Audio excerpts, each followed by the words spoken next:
You failed your exam. Your stomach drops, your mind races. What if I'm not cut out for college? Stop. That grade does not define you. I'm an academic learning specialist, and I've coached hundreds of students through this exact same moment. In the next few minutes, I'll show you 4 steps to bounce back faster after failing an exam. Step 1, tap into your mental toughness. It is natural to feel demotivated by a setback like a failed exam, but college moves fast, so you need to lock in. Be mentally tough. According to Clow's research, mental toughness rests on 4 requirements. Control. Mental toughness is dependent on your feeling a sense of control over your fate. While you can't control the grade you just received, you can control how you respond to it. Commitment. Mental toughness means sticking to your grades even when it gets hard. The failed exam is a test of follow-through. Do you double down and get to work, or do you check out? Commitment is choosing to keep showing up even when things get hard. Challenge. Perhaps the most important mindset for students is learning how to reframe setbacks as opportunities. Clow emphasizes that mentally tough people see difficulty not as a threat, but as a chance to grow. For you, that means leaning into discomfort, managing the fear of failure, and treating this exam as feedback, not a final verdict. When you see something as a challenge, you are no longer ruled by fear, and you will try harder. Confidence. Belief in your ability to adapt and improve is essential. Confidence doesn't mean pretending you're perfect. It means trusting that you can learn new strategies, bounce back, and perform better next time. Believe in yourself. Chances are that you've done hard things to get you where you are right now. Don't let a failed exam shake your identity. You got this. Lean into these 4 dimensions. By practicing control, commitment, challenge, and confidence, not only do you recover from one bad exam, you'll develop the resilience that will carry you through the rest of college and beyond. Don't let fear make you smaller than you actually are. Rise to the challenge. You're worth it. Step 2, change how you study. Here's a trap I see all the time. Students think, I'll just study harder, but they double down on the same strategies that already failed them. That's like walking the wrong way to class and saying, next time I'll just walk faster. It doesn't make sense.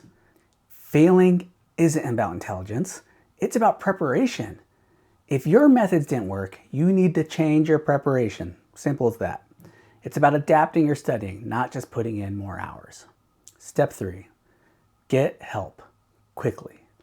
You probably have 3 weeks until your next exam, maybe less. You need to find the people that will help you adapt. Don't wait. Talk to your professor. Go to tutoring. Book an academic coaching appointment. And no, I don't mean talking to your roommate who took Psych 1001 and thinks they're Freud. Remember, there are people on campus whose entire job is to help you succeed. Use them. The faster you get help, the faster you'll build the skills you need. Step 4. I know it's an emotional gut punch to look back at a failed exam. I've been there. If you're anything like me, you might be thinking, I never want to look at that exam again. I get it. It's tough, but it is critical that you understand why you failed. So, you need to analyze your exam and learn from your mistakes. Here's how. For every wrong answer, ask these questions. What was my answer? What was I thinking when I chose it? What was the correct answer and the reasoning? Don't focus on the answer, focus on your reasoning behind the answer. How was your reasoning different from the correct reasoning? What confused you? Learn from your mistakes.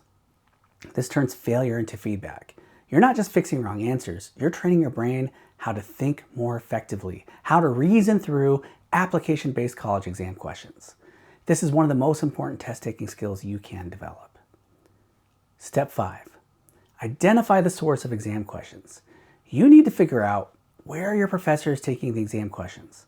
Are they pulled from lecture, slides, the textbook, or practice problems? When I was in my PhD program, I had to take a brutal statistics class. The exams were 4 hours long. On the first one, I bombed, flat out failed. I walked out thinking, am I about to fail out of my PhD program? After the shock wore off, I dug into what went wrong. the professor assigned problems from both the textbook and a packet he called supplemental problems. Because I was working full-time, I only had the bandwidth for the textbook. I assumed that the supplemental problems were supplemental. I thought they were optional. That was a big mistake.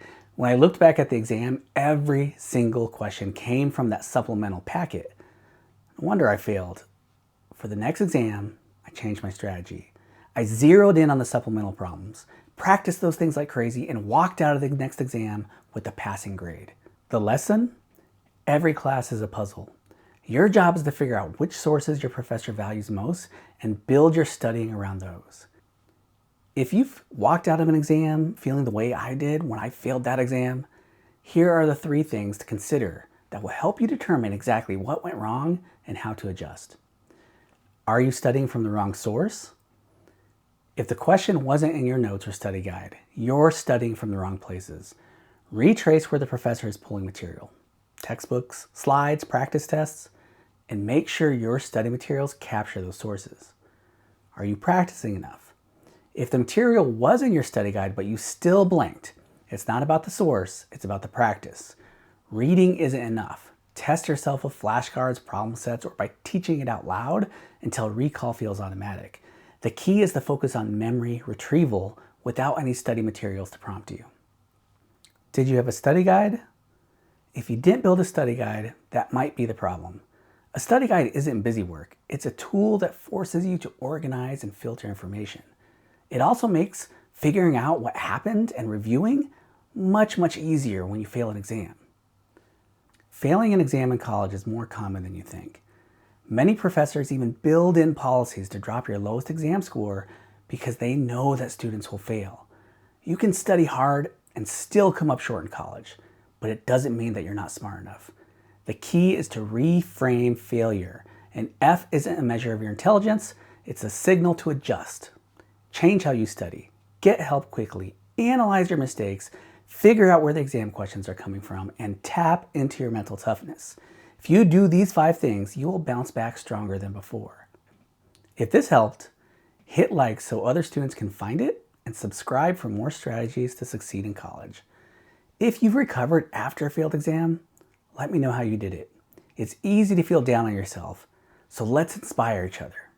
And remember, one exam does not define you. How you respond does.